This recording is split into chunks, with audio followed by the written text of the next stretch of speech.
Welcome back to another live stream from the Scale It Learning channel. But today is a very special day because if you are a part of the school community and you are part of what we're putting together in terms of this incredible opportunity for this digital SAT prep course that myself and Dan Lerman right here are putting on together, then you knew that we were doing this live stream today, and you knew that we are starting on an amazing journey of not only just math prep for the SAT, but now verbal prep for the SAT. Louisa, can you let Cosmo out real quick? So, sorry, that's just my dog. So, welcome to the stream, everybody, and welcome to this introductory lesson from Dan Lerman, Columbia professor, English, basically just test prep tutor extraordinaire as well. What's up, Skill Stash? Welcome to the party. And that's basically it. So we're doing this together in collaboration to bring you the full package, to bring you everything you need from A to Z to get you ready for this August SAT. And then we're going to keep doing it and doing it and doing it and keep helping you guys along. Once again, we brought this together and we collaborated and we're working together because we wanted to truly put together the best, most comprehensive SAT course, digital SAT course on the planet. We think we've done just that. And so without further ado, I'm going to turn it over to Dan Lerman. Dan, take it away. Yo, team. Jose, you can hear me? Yeah, you sound good. Okay, great. Guys, what an honor to be here. This sounds funny and dramatic to say, but this is my life's work. Teaching this stuff when I was 20 years old, and I'm now 37 years old. It's a long time doing this kind of niche specific thing. And I'm going to share with you exactly what I share with my students who hire me at a very high tutoring rate, because that's the only way I know how to operate. So I'm not holding anything back. I'm showing you exactly how I approach the test, the verbal side of things. And I'm excited. I'm seeing the comments in the chat. Let's keep those going. I want to start actually just, I think, yeah, if you're here live and not watching the recording of this, let me know where you're tuning in from. I just like visualizing people kind of all over the world hearing this. So drop in the chat where you're at right now. And then we'll get started in just like a couple seconds. I'll tell you a story I think will set the stage for today. And by the way, I'm going to pop off the screen. I think, Dan, you got it. You just tell me when you need me to pop back on. If you want to talk to me about anything verbal related, but I'm going to just let you take over. All right, guys. Yeah, love it. Love it.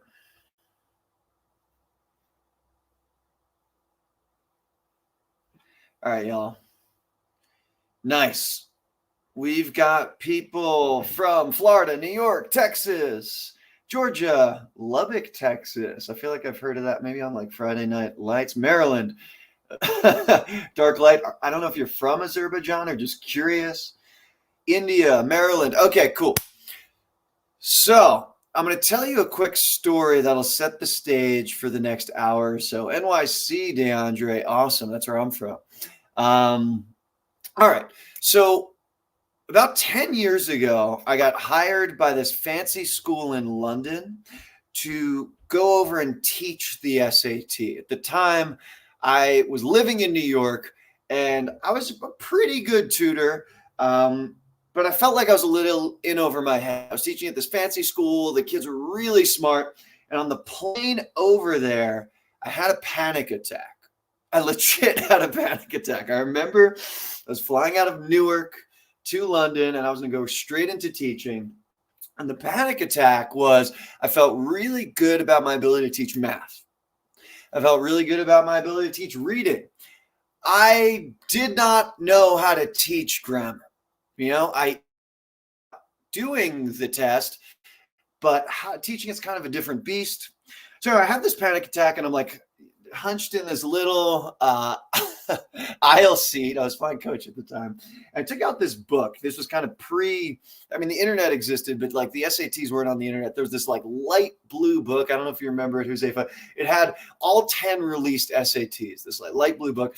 And what I did in my panic attack, the only thing I could think of doing to make myself feel better was I did every grammar section that had ever been released. At that time, it was only 10 of them, but still 10 straight. It was like a maniacal moment for me to do all 10 of these in a row. And at the end of the 10, I had kind of a realization, a revelation. And honestly, I would have had to be stupid not to see this, but I realized that every grammar question on standardized tests, this applies to the SAT and the ACT as well, but every grammar question falls into one of 10 categories. And I want to start today's class, which is, the perfect score system for grammar. We'll get into some comma rules down the line, but I want to start today by sharing with you exactly what my realization was. And it was that every grammar question falls into one of these 10. So I don't know if you're taking notes or screenshots or if you're listening to this as you're jogging around your neighborhood. But this is the money slide. If you are taking notes, write this down. If you're taking screenshots, take a screenshot. Because every question you're going to see that's a grammar question will fall into one or a couple of these categories. And I recommend memorizing this list. Now, if you Google it, like this list it came from my brain after that panic attack. But I've taught this system for a long time now, and my kids almost always get perfect or near perfect scores on the grammar section. So take a look at these. Have a little think about whether you know what all of these are. You probably know what verbs are, but do you know what modifiers are? If not, I'll walk you through these in a second, or you can open up a tab and Google what modifiers are. I'll take you through this in a second. And the main goal for today is to get you classifying well. We will answer some questions later, but I don't care about getting the right answer right now. I just want you to start being able to classify problems and say like, oh yeah, that's a type 1 question. And that's a type 5 question. That's a type 3 question.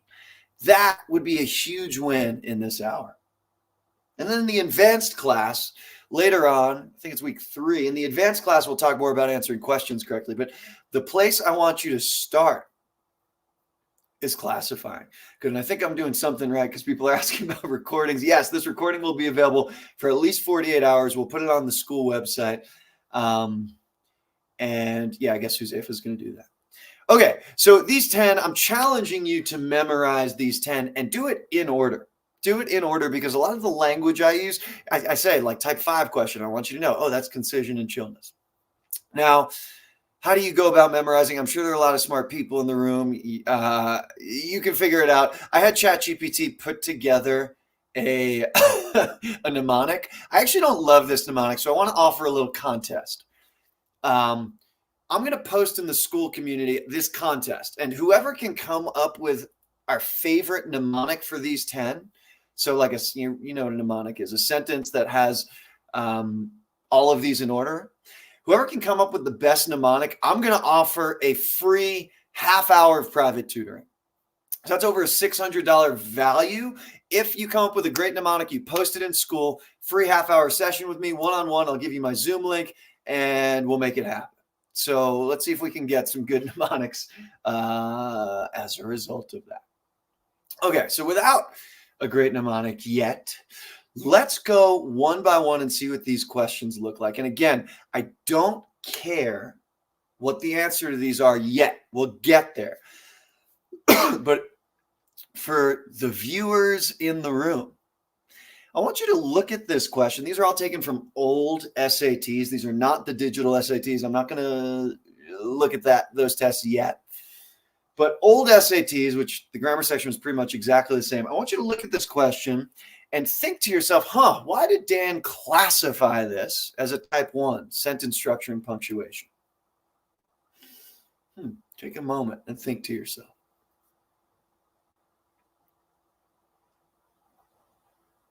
And this one I think is pretty straightforward. If you look at the answer choices, there is punctuation, there's a comma, there's a semicolon, there's a period, there's nothing. And that is what a type 1 question looks like. And notice type 2 is completely different. This one also pretty easy to classify, but take a moment and think, why did Dan classify this as a verbs question? And note, I'm looking at number 18 here, not number 17.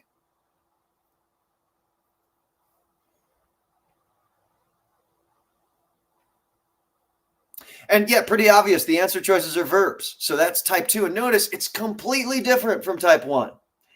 And as we kind of get to know each other a bit over these 7 weeks and you kind of buy into my system, I hope, I'll tell you how to do each of these problems. There's reasoning that goes along with each of them. But the first step, again, just looking at problems and saying, oh, that's type 1. That's type 2. Type 3 is pronouns. Take a moment to see why this might be classified as a pronouns question. And some of the answer choices are pronouns here. One's, his or her, there. Those are pronouns. So that's a type 3 question. Note, totally different from type 1 and type 2. Here's where things get interesting because most people, I'd say 95% of people I work with, and again, I'm working with some of the top students on earth, still 95% of people don't know what modifiers are. And if you didn't take the opportunity to look it up before, I'll tell you, modifiers simply describe. Modifiers simply describe. They're describing words. And I know some of you are like, I thought those were adjectives. Well, adjectives are a type of modifier. So are adverbs, so are phrases. Anything that describes is a modifier. And I just want to highlight this question type because people mess this up all the time. Oh, Charles, thanks. Your 3 kids are watching. Let's go. Hi, kids. So, guys, let's take a moment. This is one of the most misunderstood topics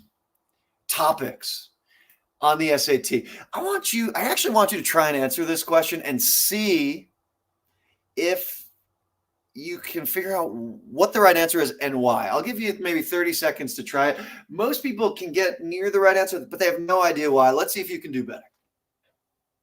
30 seconds to try this one.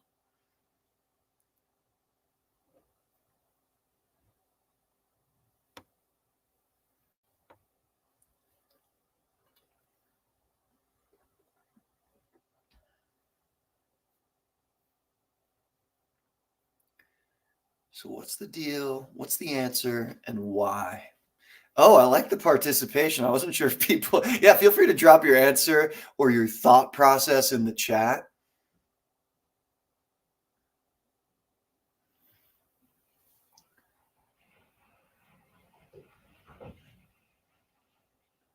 I'll give you 10 more seconds.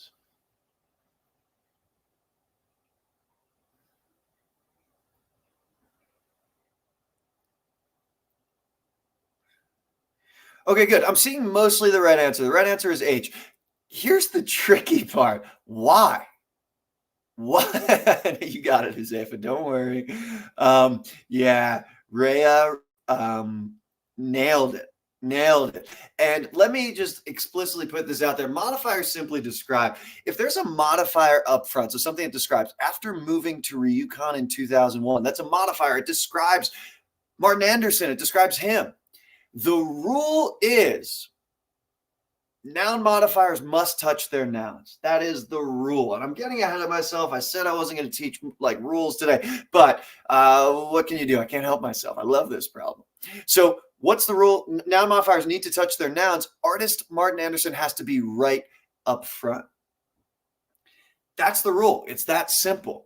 Keep that in mind when we look at digital SAT test 1. We'll look at it a little bit later today. There's a problem just like this, and I hope you can see the connection. So that is a type 4 question. And notice the more important point is that this type of question is totally different from types 1, 2, and 3. They're just totally different questions. Cool. Nice work. We got a bright group here, Josefa. This is so cool. Okay. Concision and chillness. I used to call this composition, but that didn't stick. So concision and chillness is what I'm talking about here. I love this question. It makes me laugh. Take, I don't know, 15 seconds and see if you can figure out why this is a different type. Why would I consider this concision and chillness?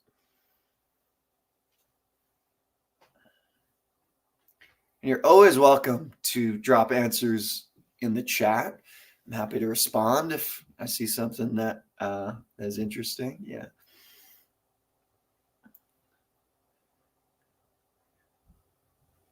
Cool. Now, first thing, why is this concision and chillness? Because the answer choices have different levels of chillness, right? Like now totally bogus is too chill. It's like how I would talk to Huzefa if we're at the beach in Venice, right? It's not how the SAT writes things. So now totally bogus, too chill, no longer valid is the right answer. Yeah, team. Not okay anymore, too chill. D, henceforth bereft of legitimacy, not chilling. If you feel like you need to use a British accent when reading it, it's too fancy. So what I'm going to push later on in the course is like really knowing why the right answer is what it is. To get a perfect score, you need to be really certain of your reasoning, not just like it sounds best. I hear it sounds best, and that's usually like you don't know what's going on. But a lot of right answers here. Again, the takeaway is they test concision and chillness, and I'll show you some more of these in a bit, but I just want you to be aware this is a type 5 question. Very not chill, right? I agree. D is so not chill. It makes me think of Oxford University. I don't know. Okay, word choice. Man, the digital SAT loves this one. Take a minute to see if you can figure out why. Why is this a type 6?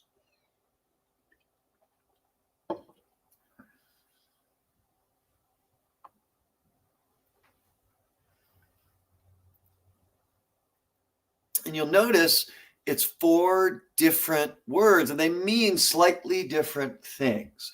So again, this is a big topic. I'll cover it later on in the course about how to tackle these. These can be hard if you don't have a strong vocabulary, and I'll give you some tips on that later on in the course. But just notice this is type 6. It's totally different from the others. Word choice. This class is addicted to giving answers. I don't actually remember the answer. Just make sure to capture. Yeah, it is A. Nice. Okay, cool. Slightly different question type is transition. So again, take a moment. Rather than jumping to an answer, just think to yourself, what's different about this? What makes me think of this as a type 7 question?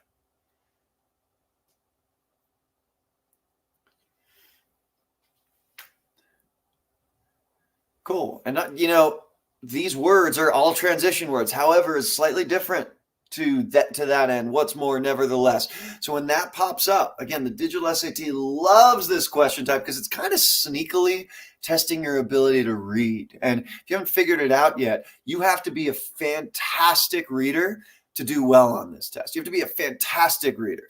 And what I'm seeing in my corner of the universe, I don't know if you're seeing it too, Huzefa, is just kids aren't reading that much nowadays. There's other stuff to do. They've lost the joy of reading. And in my opinion, I'll talk about this more next week, that needs to change for you to really crush this test. You have to read more. You have to get good at it. And most of the time, the people who I work with who score really like 1,500 plus, 1,550 plus, they generally love reading. They can figure out a way to enjoy it. So this is kind of a sneaky reading question. Okay, cool. This is accomplish a goal. And I'll just point out, these are a little different because they ask you to do something. In fact, the digital SAT often uses the term accomplish this goal. And I'll point that out when we look at the digital SAT. But notice these are type 8 questions. And I hope you're starting to see these are just different flavors. These are 8 different flavors of questions. The last 2 types actually aren't on the digital SAT. They are on the ACT, and I'm in here because the digital SAT is already evolving. I don't know if Huzefa mentioned this to you guys or not yet, but the real SAT has evolved already from the practice tests. Like on the math side, they're getting a little bit away from Desmos, and I think it's because at the College Board, they're learning things. So the test is changing. I think it's generally getting a little bit harder. That's generally how standardized tests have worked the last 20 years or so. And I just want you to be aware of these last 2 question types. This question, by the way, really tough one. The right answer, just to give it to you, is actually D, because it's the most positive and friendly. Skill Stash is upset. I think that standardized tests are getting harder. Don't worry, we got you. Oh, not Desmos? Yeah, I know. It's annoying. Okay, cool. So let's look at these last two types. Again, these haven't popped up yet on the digital SAT. I just wouldn't be surprised if they do in the next couple of iterations. So this is add or delete. How do I know this is add or delete? Well, it asks you to make an addition, or should you make that addition? And this is on the ACT. It is on the old SAT. The digital SAT, I've not seen it yet. Don't worry, I'm keeping my eye out. When they release new tests, I'll keep an eye. I really wouldn't be surprised to see this question type.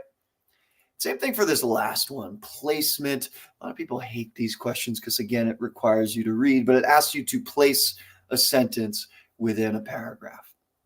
So check it out. These are the 10 types. I'm going to grab a sip of water. I just want you to stare at these, try and get them into your brain now. I'll give you 10 seconds to do so.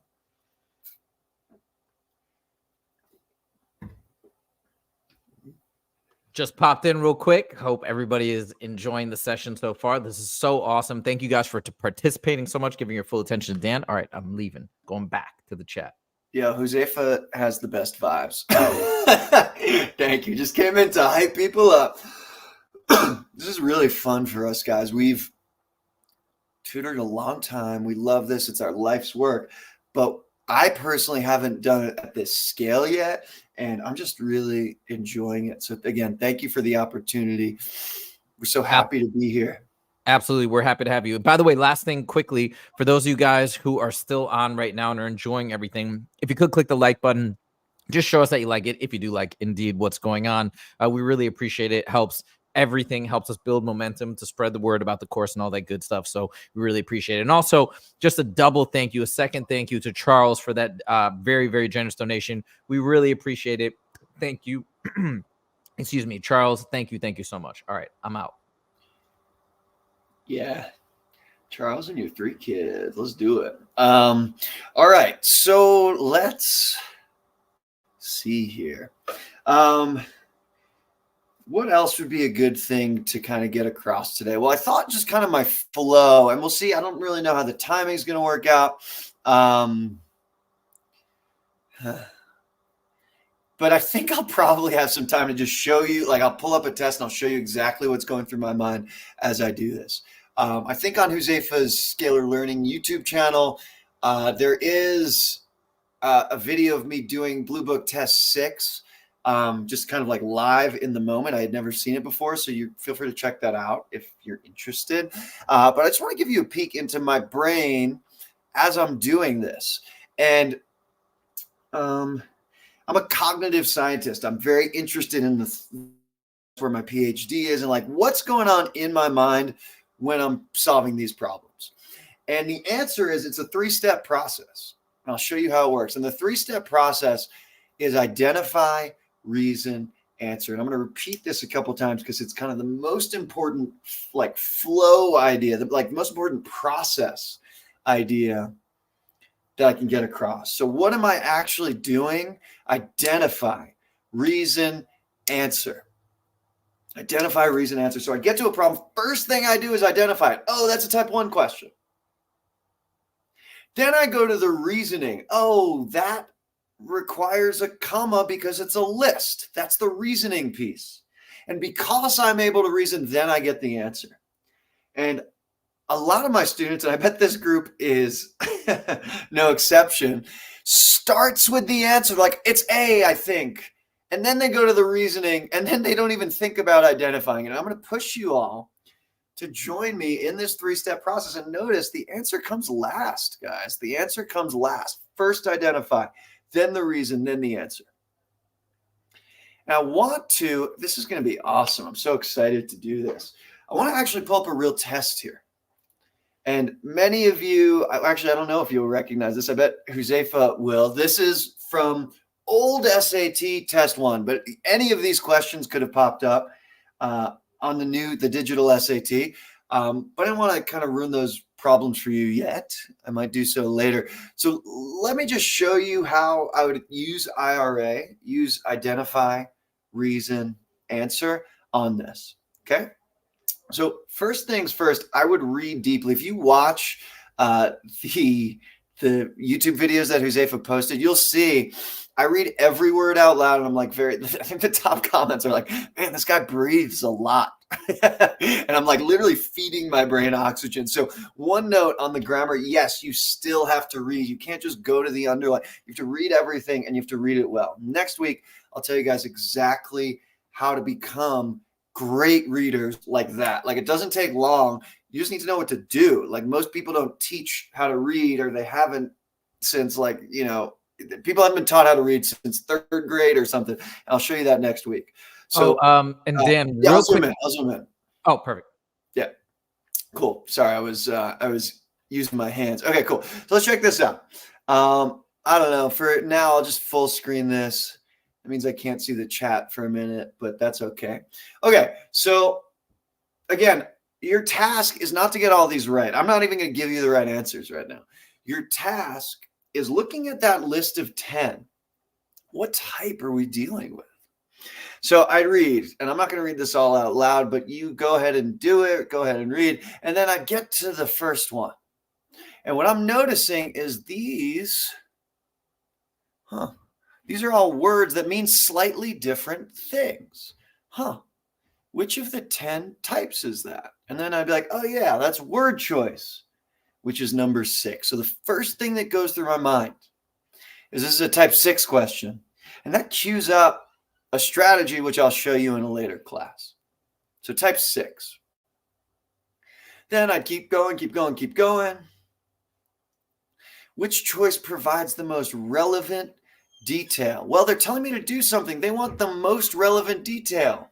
And I'm thinking, oh yeah, they want me to accomplish a goal. So that is type 8. And I just have a strategy associated with type 8. Again, I'll show it to you later. But just notice that's type 8. Okay, so I'll give you guys a chance. I can't see the chat, but I'll give you a minute to think about what type is number 3 and what type is number 4. I don't care about the answers. What type are we dealing with? I'll give you a minute to take a stab at that.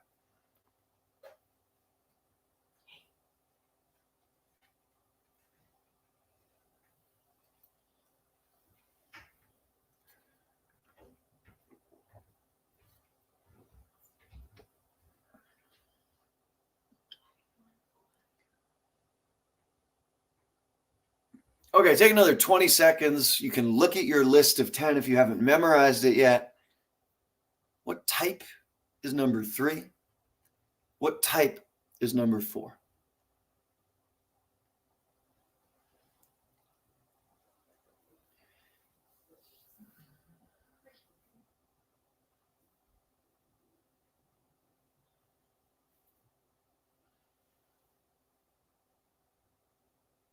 Okay, and well, let's see. So what I'm noticing is number 3. Where do the answer choices differ? Well, we've got can versus could have versus has polluted. That's a verbs question. That's type 2. So one correct answer for question 3 is type 2. Also, the choices differ at the end here with their apostrophe. So if you said type 1, sentence structure and punctuation, you're also right. So this is a question that actually has 2 types. It's verbs and sentence structure and punctuation. Question 4, this one's straight up. I know it's kind of blurry, but this is a semicolon. This is a colon, comma, extra comma. Type 1, sentence structure and punctuation. So I want you to start thinking in this way. What's the type? What's the type? And if you come back 2 weeks from now and are just masters of typing questions, like knowing what type they each are, I'll show you for each type what's the strategy. And I think we'll have time today. I'll show you the biggest question type by far on pretty much all standardized tests, which is type 1, sentence structure and punctuation. I'll show you some moves to get those questions right. And just wanted to pop in real quick. I know, I don't know if you saw, a couple people are asking for tips on time management. I'm sure you're going to get there eventually. Yeah. But just wanted to say what I typically find for time management, that's usually one of the things that I almost don't teach. At least this is on the math section, but I'm curious to know Dan's thoughts on the verbal. The reason why I don't explicitly teach is because what I find is with enough practice and repetition and enough familiarity of the math section on the SAT, eventually time is no longer an issue. So it essentially works itself out in that way with enough repetition. But anyways, I'm going to let Dan take over when he's ready to talk about it. But I just wanted to acknowledge everybody's, that you're asking that question, and we're going to get to it. Yeah, I love it. And Josefa, same thing. Like, I don't think there's a more damaging thought to your test score than I have to hurry up. Like, that destroys you. I'm going to tell a quick, this one of the top questions I get. I'm going to tell a quick story, and I hope you'll see where I'm coming from, and I hope it'll give you the answers you're looking for, people who are nervous about timing. So I like to play tennis. I'm a good tennis player. And I've always been good, but my serve was terrible. This was probably like almost 8 or 9 years ago now. My serve was terrible. I was living in New York City, and I asked around. I was like, it's time to take my game to the next level. And I got hooked up with this coach who's like this legendary tennis coach who teaches, he has lessons in this like secret tennis court in Grand Central Station. It's a sick tennis court. You should look it up if you haven't heard about it. And it was really expensive. So I went, and he said, you're going to need 3 lessons. And I was like, okay, I'm in. And the first lesson, I'm not kidding you guys, the first lesson, I didn't even touch a racket. All I have, I grabbed a ball, and I tossed it. And I caught it. And I tossed it, and I caught it. I did that for 45 minutes. That was the whole lesson. And I was pissed. I went home. I told my friend who recommended the teacher to me. I was like, what is this guy? Like, what? That was the worst lesson I've ever had. I am really good at tossing tennis balls now, but there's no way that's going to lead to a good serve. And he said, Dan, trust me, you got to go back. So I went back for lesson 2. And, by this time I'd thrown hundreds of tennis balls. So my toss was perfect. He finally lets me pick up my racket. But he says, you can't hit it hard. You just have to get it in. So he doesn't let me hit a full serve, but I, have a light serve, and it goes in the box, and it kind of felt easy. My toss was good. I got in, but still my serve wasn't any better after lesson 2. And you probably see where this is going. We had a full 45 minutes in lesson 2, just getting light serves in the box. We serve from both sides. Lesson 3, he says, all right, now go to town, let her rip. And in lesson 3, my first serve, I tossed it. I still remember the feeling. I tossed it. I hit it. I let her rip. It was the single best serve I've ever hit in my entire life, ever. It was unreal. I was like, oh my God, I didn't know I could do that and use my height that way. I just had no idea. I'm kind of tall. What does this have to do with you? People who are asking me about timing are trying to do all 3 things at once. You cannot get good at this test until you learn to toss. And the equivalent is being accurate. I would completely forget about timing. Don't even time yourself. When you take the Blue Book test, click the option that says untimed, or give yourself double time. Do not worry about timing until you can get everything right. That's my best advice about timing. Once you start getting everything right, and you're still running out of time, which, by the way, usually doesn't happen. Sometimes it does. Once you start getting everything right, I can talk to you about timing, but I imagine most people in here are using timing as a scapegoat for actually not knowing their stuff. That's my probably right opinion. Okay, cool. So let's take a look at, am I still screen sharing? No. Okay. Let's take a look and see. I'm going to open digital SAT test 1 PDF. And I know, if this is going to ruin, if you're planning on taking digital SAT test 1, like the Blue test 1 this weekend, and you think this is going to ruin the experience for you, I'll just ask you to go in the other room for maybe 5 or 10 minutes. I don't think it's going to ruin your experience. I do want to just look at the test. I don't think we'll do many answers, but I just want to look at it and see what types you're up against. So you can start to paint a picture of where you might be doing well, where you might not be doing well. That's what I want to do for a few minutes. So open up a Google tab. You can just type in digital SAT test 1 PDF. This experience, by the way, of the PDF is a little different from Blue Book. This weekend, if you're going to take a practice test, I would do it, download the Blue Book software, do it for real in there. Again, I don't worry about timing. at least on the verbal side. Josefa might have different advice for you on the math.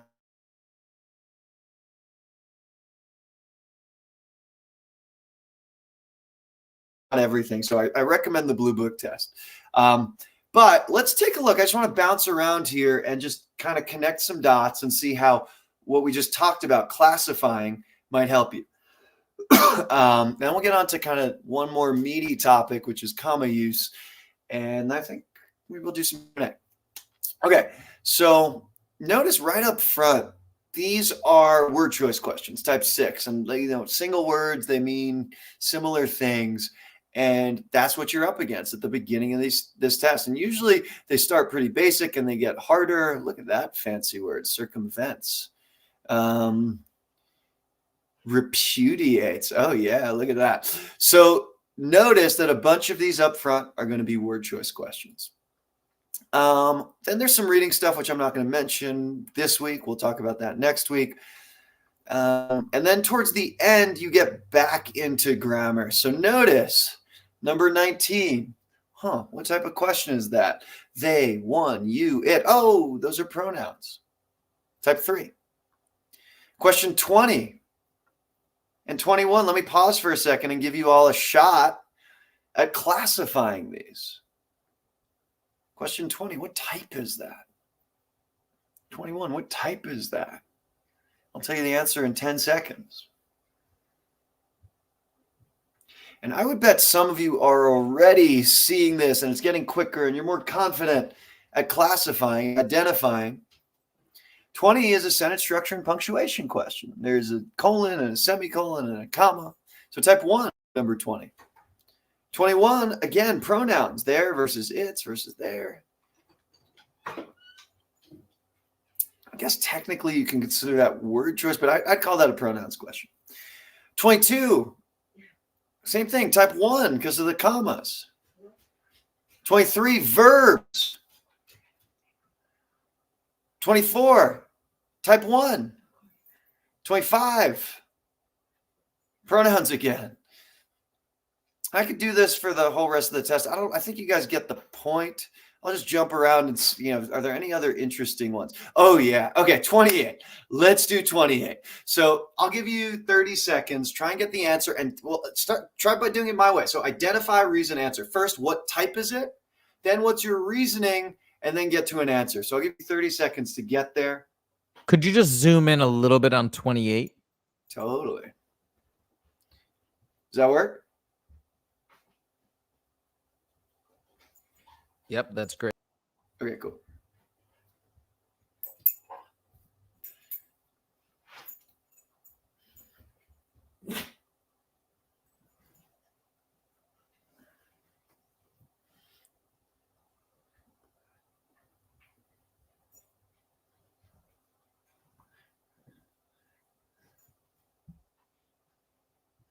Okay, I'll give you another 15 seconds. If you haven't figured it out yet, the type is modifiers, type 4. I told you we'd be coming back to it.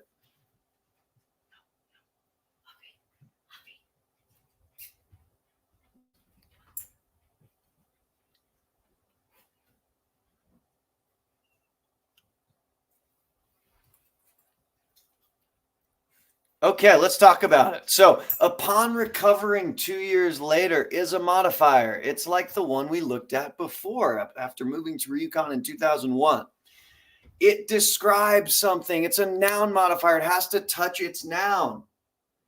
So it's A. Henry has to come next. So this is a modifier question. A lot of times people are torn between A and C because Henry is over here also. What's the deal? It's obviously not the rain that recovered. It's not it that recovered. But what's wrong with C? And if you look closely, you'll see this actually isn't Henry. It's Henry's. So A is the only answer that makes sense there. So identify type 4, reasoning, noun modifiers must touch their nouns. Answer A. Done. Cool. Okay, good. And then these transition questions at the end, there's usually a bunch of them, number 29, 30, 31. I'll teach you guys exactly how to handle this a little bit later on in the course. All right, so I'll pause for a second. There's one more meaty topic I want to get to. but I'll pause to see if there are any questions, comments, concerns about the classification, about identifying questions. And after that, we'll move to like comma uses. I'm going to give you my comma power chart.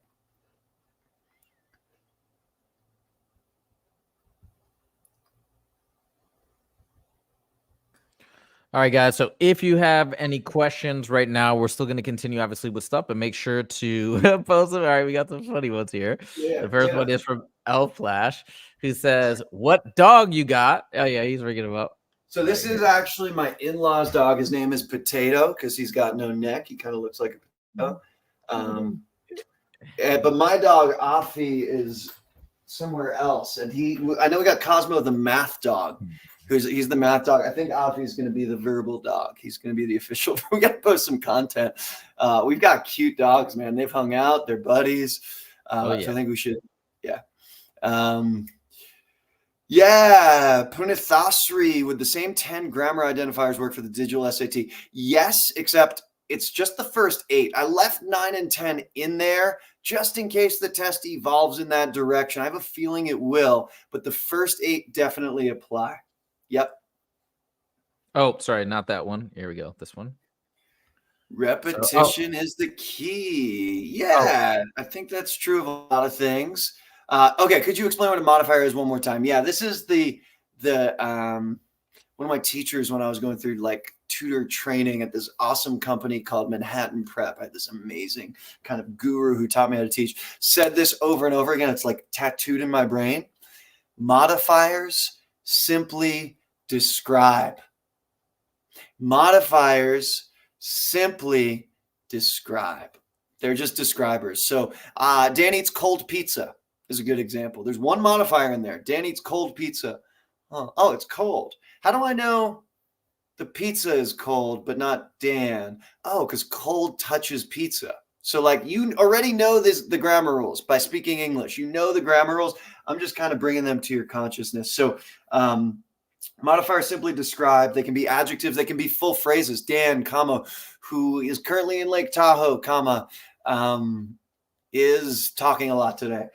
Who is currently in Lake Tahoe modifies Dan. It touches Dan. It adds information. It describes Dan. Yeah, cool. Great, cool. So, and you guys, just so you know, I'm like learning from this as well. I've never gotten an 800 on the verbal sections and all the practice tests I've taken. Haven't taken any full digital SAT ones. So, but this is all stuff that I'm absorbing as well and really helpful for me. So you might see me nodding along.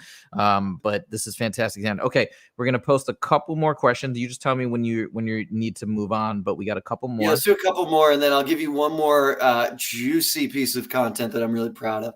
Yeah, materials for verbal. I wish I had a book of all this stuff. I haven't had the kind of energy to sit down and write a like pamphlet, a PDF of some of all this. I feel like that might be in the near future. So in the meantime, I'll recommend some really good other resources. And we're not paid or compensated in any way by these people. So I've done all the books on the market. I'll tell you what I think is best. I think Erica Meltzer writes the best books. So the Guide to Grammar for the SAT, you can find it on Amazon by Erica Meltzer, Meltzer, is really good. It's almost like a cheat code. It's really good. She doesn't quite get the like types of questions as precise as I do, but hey, she wrote an amazing book and I really recommend it. She also writes a reading book that's looks better. I also I'll talk about reading resources next week, but why don't I save the reading resources for next week? For grammar, I'd recommend the Meltzer book. And I'm trying to think if there's anything else. I have a couple packets that I might post, but that's pretty much the GOAT when it comes to grammar resources. Yeah, that's it. Yeah. Put it faster. Yeah, really good one. I actually stopped sharing a little too early, but yeah, those last questions are accomplish a goal questions. So here, let me share for one more sec. That's a great. I meant to make that point. Thanks so much for bringing that up. These questions. Notice the wording. Accomplish this goal. And I'll show you how to do these last kind of weird, like you're looking at a bunch of notes and you need to do something, accomplish a goal. These are accomplish a goal questions. Great point. Great point. Okay, anything else? Yeah, this is really good. If you watch, Nafisa, if you watch my my videos where I'm taking the sections, you'll notice I'm always kind of monitoring my energy level. It's like all about energy. And at the beginning, I'm just cruising, I'm cruising. And somewhere around like question 15 or 7, I don't remember where it happens, but I hit a wall and just don't want to read anymore. I get stuck. And I bet you guys know what I'm talking about. It's like, oh, I'm just feeling like this is a drag. At that point, I jump to the grammar questions, which are kind of lighter, fresher, quicker.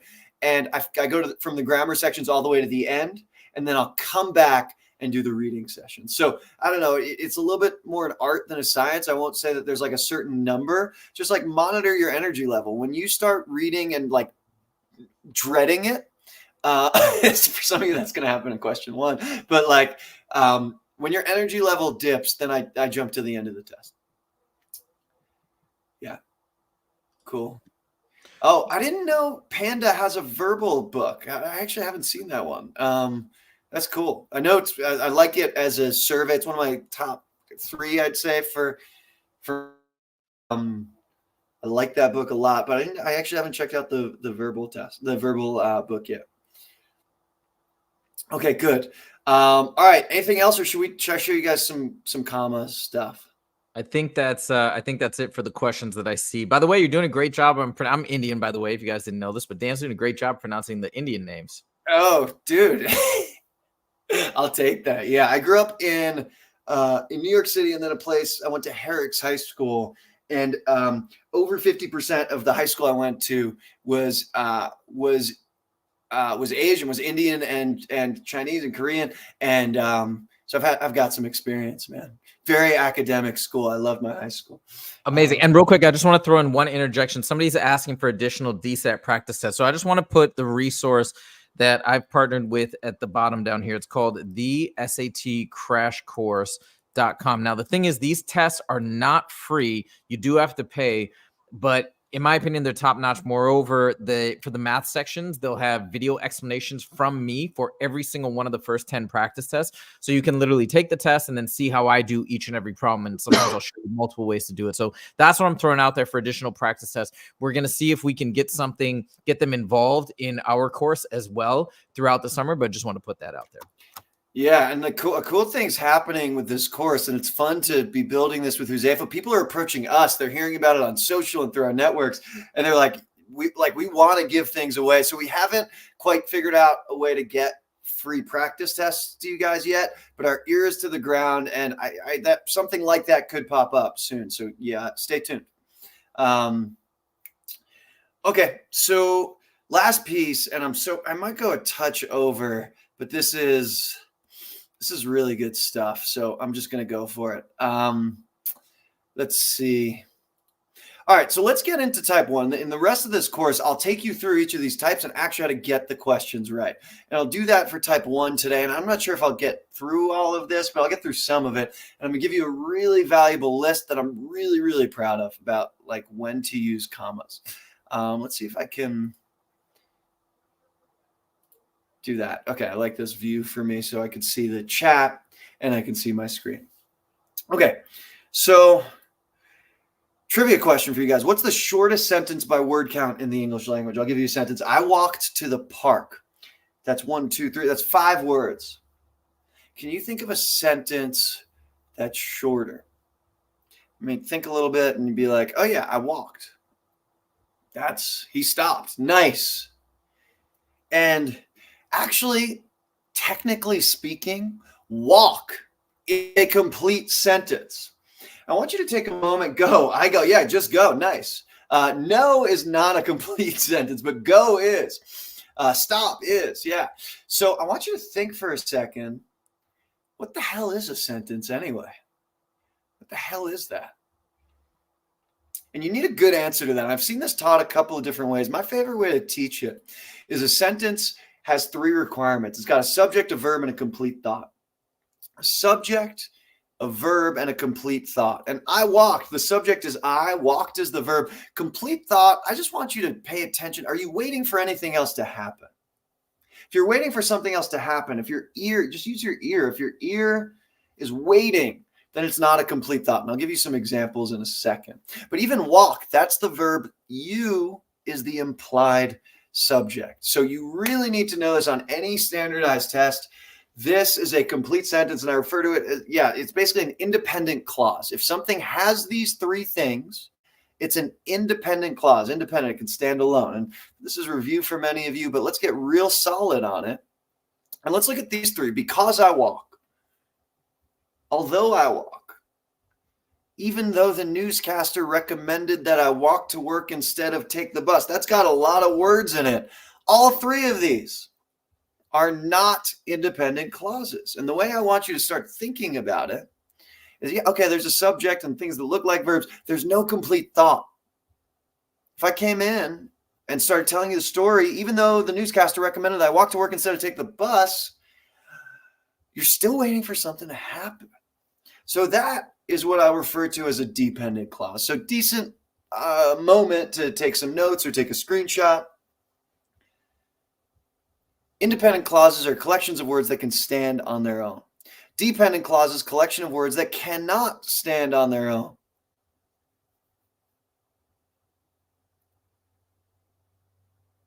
And you got to know this to understand commas. So let's just take a moment, quick exercise here. 7 collections of words. I want you to label each one, I guess, on your notebook, or you can take a screenshot, or you can just do it in your head. I want you to label each one in your head as dependent clause or an independent clause. I'll give you, let's say, 3 minutes to do this.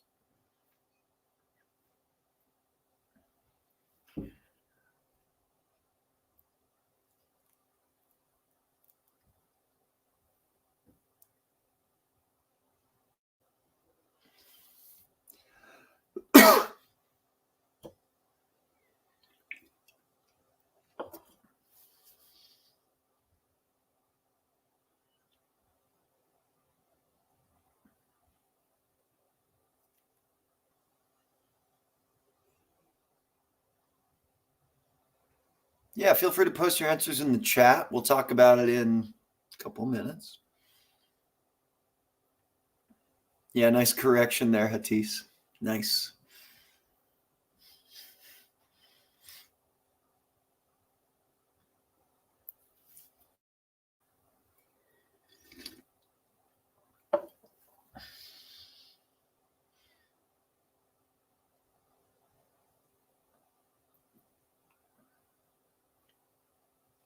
If you feel yourself getting stuck, I recommend reading these out loud to yourself. That usually lets you realize whether there's a complete thought or not.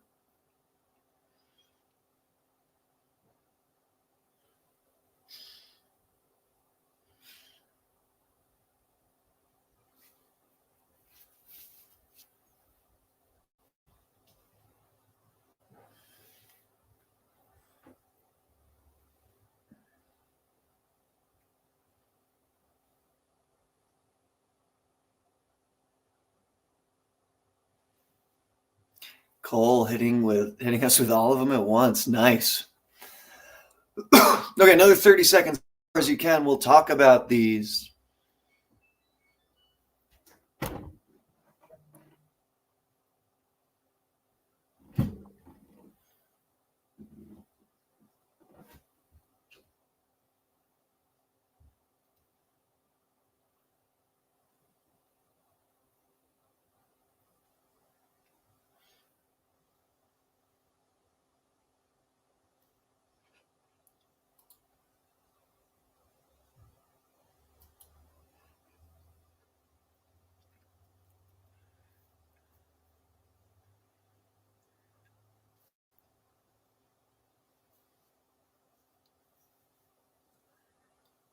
All right, wrap it up. Let's go one by one. I'll start at the top here. The man who talked on the phone with me during last year's hurricane did what? Like nothing happened. So that's actually a dependent clause. Interesting to think about how you might fix this. You could say the man who talked on the phone with me during last year's hurricane was awesome. Fixed. Or you could even just take the word who out. The man talked on the phone with me during last year's hurricane. So there's no like word count rule around independent versus dependent clauses. It's just subject, verb, complete thought. That's what you need. Good. Our tour group, which was comprised of individuals from all over the world, was often described as eclectic. Ooh, one of my favorite words. That's independent. Subject, our tour group, verb was, and it's got a complete thought. 3, independent clause. 4, just a small town girl living in a lonely world. Oh, I should have sang that. The moment's gone. That's actually a dependent clause. That's why I can't listen to Journey anymore. Grammatically incorrect. There's no verb. Nafisa, love that song. Yeah. There's no verb. Living isn't a verb. Try and create a sentence with living. I living well? No, you sound like a caveman. I am living well. Living is kind of like a half verb. There's no verb there. 5, we like to party. Also a song. Many of you probably don't know this song, a classic from the 90s. Josefa, show me some love if you remember that classic. That was big in middle school for me. Wait, how does it go? We like to party. We like to party. The Venga Boys. The Venga Boys. I have to look that No, up. dude. Oh man. All right. We gotta coordinate our references better next time. Jump, another song. We're going back to the 80s. So we like to party is an independent clause. Jump, independent clause again. Yeah, the implied subject. Last year, one of our school's exchange students named Ligia Antelines, who came from Bucaramanga, Colombia. A lot of words there. Something that looks like a verb, like came, but it's actually a dependent clause. Because, I'm going to come full circle here. This is going to be really good. Who came from Bucaramanga, Colombia is a modifier. Who came from Bucaramanga, Colombia describes Ligia Antelines. So it's not a verb. Came is not a verb there. So quick recap. 1, dependent. 2, independent. 3, independent. 4, dependent. 5, independent. 6, independent. 7, dependent. Seeing a lot of right answers here. Y'all are getting it. Very cool. Okay, why does this matter? This is the foundation of all comma rules. For example, I won't give you the full list right now. I feel like I've thrown a lot at you. But for example, the most common comma use in the English language, it feels like over 50%. I haven't actually formally studied this, but it feels like over half of comma uses in the English language are just because you're tacking on a dependent clause. You start with a sentence like, I live in Los Angeles. And then you're tacking on a dependent clause. I live in Los Angeles, comma, which is awesome. Which is awesome is a dependent clause. You're tacking it on, so you need a comma. So you cannot understand commas deeply unless you understand independent and dependent clauses. And I feel like we're there. So I kind of want to wrap it there. I have a great list of comma uses, of comma rules. I'm going to just take this, the fact that it's right around the top of the hour. I'm going to take this as a sign to wrap there. A little preview of what's coming later on in the course. I'll teach you the golden rule of commas. This will make your life much easier on standardized tests. I'll give you a list of 8 different comma uses. It's every comma use in the English language. So please tune in the future. I don't want to be rushed. This is maybe the most important thing I have to teach, and I know some people are going to have to drop off at the top of the hour, so that's why I'm saving it. It'll be the next time we talk about grammar, I'll get right in there. So I'll mention one last thing, and then I'll stick around for any questions you all have. I'll stop sharing. So, yeah, I mean, I mentioned the contest earlier. So if you come up with a great mnemonic for the question types, post it to our school group. Free half-hour session with me for our favorite one. I want to also offer a free half-hour session for a second task. Because Zayf and I are trying to, reach out all over the world and meet people from all over the world and help them. That's kind of the mission behind this. And I want to incentivize you all to help spread the word. So if you like this course, if you think we're doing good work, if you think it's helping you in any way, take your phones out, text 3 of your friends, or email 3 of your friends. I don't know how you all communicate nowadays. Snapchat 3 of your friends and just drop them the link from our school course. Tell them this is legit. Sign up. It's free. We've charged you no money, and we won't charge you any money through this course. We're going to take you through the 7 weeks. We're going to hopefully give you so much value that you won't be able to stop talking about it. But we need your help in growing the community. So please text your friends. The more people we have, the more engagement we have, the more fun it is for us. And we're hoping to have some fun doing this. So whoever can bring the most people, I'll also offer a free half-hour tutoring session. How are we going to track this? When people join the community, you get an automatic message from me on school. Just have them drop your name. Have them drop your name. So Kalsum, if you text your friends, say, join this community and drop my name, just message, they can message me and just say Kalsum, and I'll count whoever has the most, free half-hour tutoring session with me. Cool. Okay. That was fun. I'll stick around if there are any questions, comments, concerns. Josefa, you can post them up. Otherwise, like in terms of content, that's what I've got for you today. I hope it was helpful. Earlier And guys, you said real quick, no.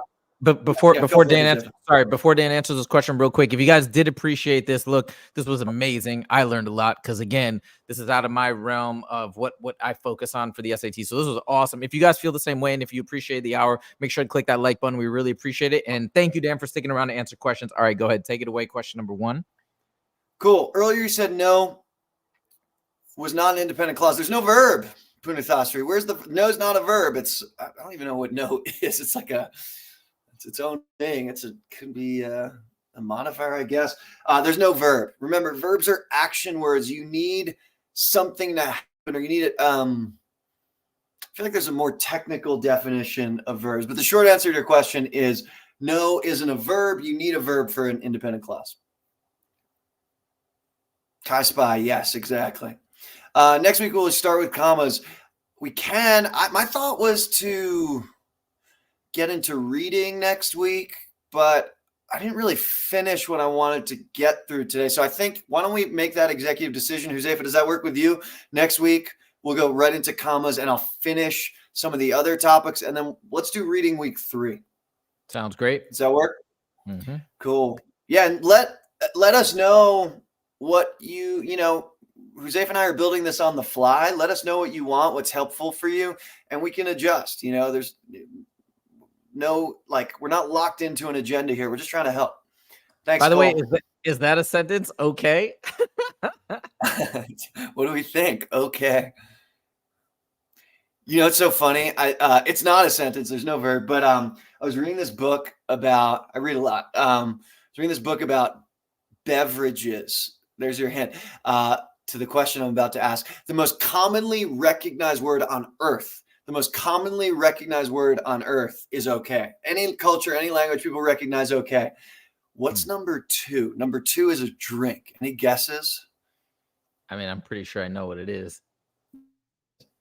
It's got to be Coke, right? Yeah, you got it. Coca-Cola. Exactly. Yeah, because Coke, I know that because in law school, I remember Coca-Cola is considered to be, or was, but I bet it still is, the most valuable trademark in the world. Yeah, totally. Yeah. So Cole mentioned beer and tea. Those were other chapters in the book. I loved the book. It was called A History of the World in 6 Beverages. There was a chapter on beer, on wine, on tea, and Coke was later on. And good fact about okay. But no, okay is not an independent clause. And don't drink Coke. That's my Don't drink Coke. They're not a sponsor of our project. Cool. All right, y'all. I think that might be it for questions, but love it. Yeah. Thanks for being here. See you in the school community, and let's hear some mnemonics, and let's get some friends to join the group. I'll see you guys soon. Absolutely. Thank you guys, everybody, for joining. We're at 144 members strong right now. But like Dan said, if you guys could spread the word and help to grow the community of just other awesome people like yourselves, people that are here, that are showing up, that want to put in the work, that want to do their best, that want to push to see the excellence that they can achieve. That's the people that we want in the community. That's what we're here for. And as we pull in more people on the student side, but also on the contribution side of education materials and this and that, that's what we want, those same types of people that want to help you reach your absolute best. And we're entering a new era. This is amazing that we're able to even connect with people across the planet and help people in this way, and basically just help people that truly want to be helped. So it's a pleasure and a privilege, but let's keep growing the community. Let's make it strong, robust, and let's do this as a team. All right. Thank you guys so much for joining. Dan, thank you for joining again. If you haven't clicked that like button, make sure to click that like button. If you want to see more from the Scalar Learning channel, make sure to click subscribe. Last but not least, come to our school community. Once again, here's the URL, but it is in the description below. Just click that link and join. It's easy. It's free. All right. Thank you guys so much, and we will see you in the next video. Take it easy. Ciao.